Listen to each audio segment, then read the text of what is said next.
अगर आप भी चाहते हैं आरडीएम म्यूजिक का गाना सबसे पहले सुने तो चैनल को सब्सक्राइब करें और बेल आइकन को दबाना ना भूलें।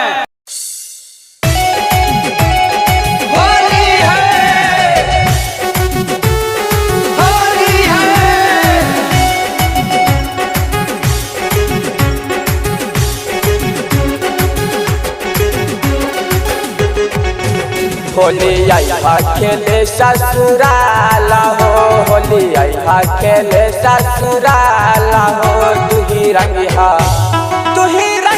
जीजा तुम हो गाल हो, तू ही रंगिहा जीजा तुम हो गाल हो, तू ही रंगिहा जीजा तुम हो गाल हो।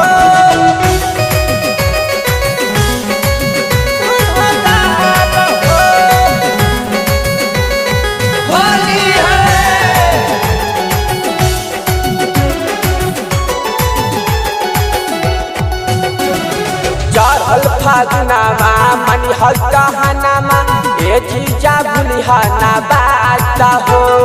आइहा अकेले होली हो खेले कहिहाना दीदिया के साथ हो, कहिहाना दीदिया के साथ हो। चढ़ल फागुनामा मनी हल्काहानामा ए जीजा भूलिहाना बात हो।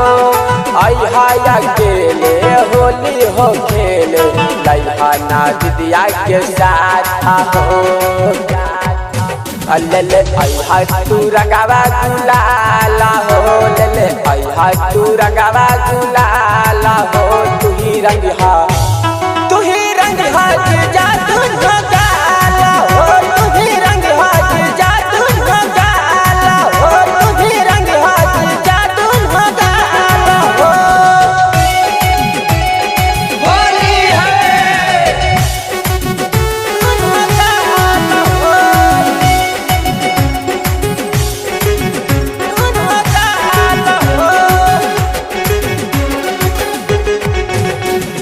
जल्दी तू आइहा तेरा नाला गाइहा, डाला दीहा रंग साला बार में।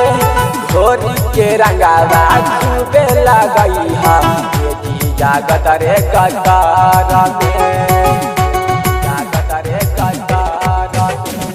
जल्दी तू आइहा तेरा नाला गाइहा, डाला दीहा रंग साला बार में। घोरी के रंगावा खूबे लगाइहा ये जीजा गदरे गदार में।